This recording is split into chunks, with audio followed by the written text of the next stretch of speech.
The Chainsmokers. For the past 10 years they've been redefining electronic music. From their breakthrough hit Selfie to emotional anthems like Closer and Something Just Like This, they have evolved their sound while dominating both the charts and the festival scene.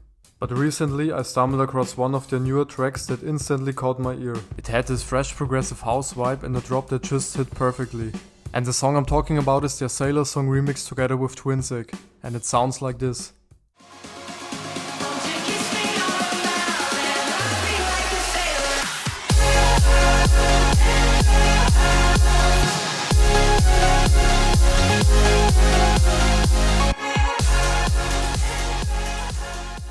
So, let's dive in and break down how they made it. When I first heard the drop, one thing that stood out to me was this piano-ish lead sound. It had that bright, emotional tone that really drives the energy forward. That's why I chose this piano-style lead from Nexus as the main sound. It has this uplifting feeling we are going for.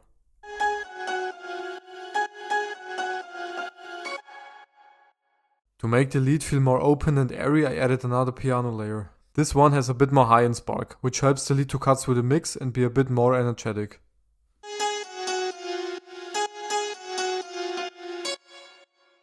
Now where we have the pianos to give all the emotions, I wanted to give the lead more fullness. That's why I added a saw style lead. This sound is a bit noisier, which really helps to thicken up the whole drop lead.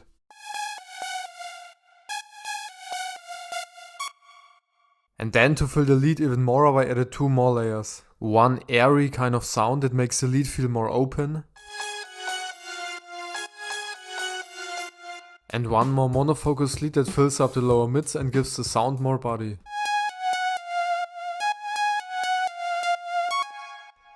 And all together we get a quite similar lead to the original one.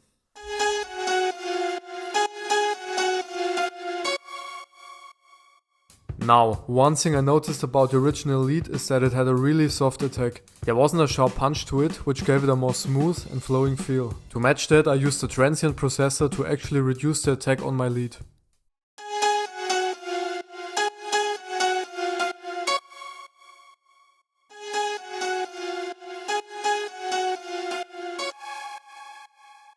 Now where we have the lead covered, let's continue with the chords.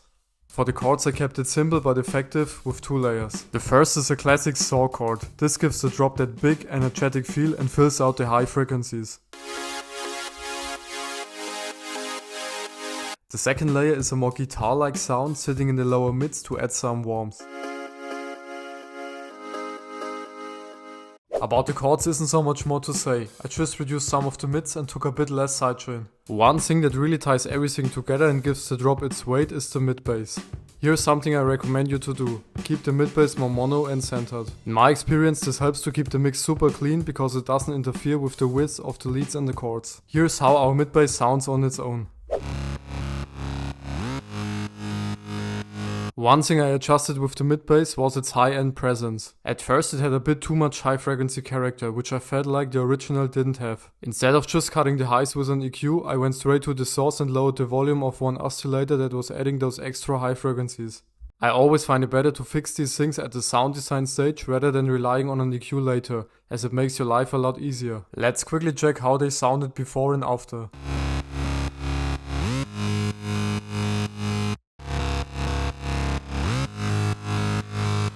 With the mid bass locked in, there's another element that plays a huge role in this drop, the rides. They add that constant energy and drive to it. I use two different layers, but what really makes them work is a small trick. I use the transient processor again, but this time to extend the release, which makes the rides ring out longer. This subtly changes the groove and gives the track a different feel.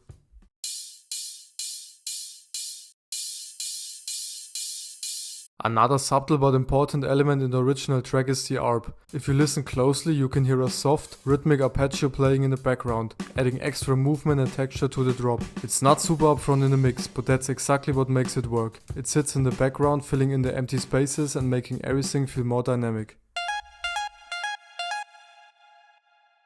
Now, there's a nice little trick to making the arp more present in the mix without it getting lost or overpowering everything. First, I used a bit less and a shorter sidechain so it stays more attacky and consistent.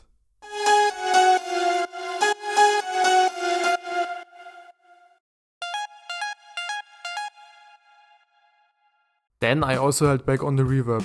Normally, you would drown an arp in reverb for atmosphere.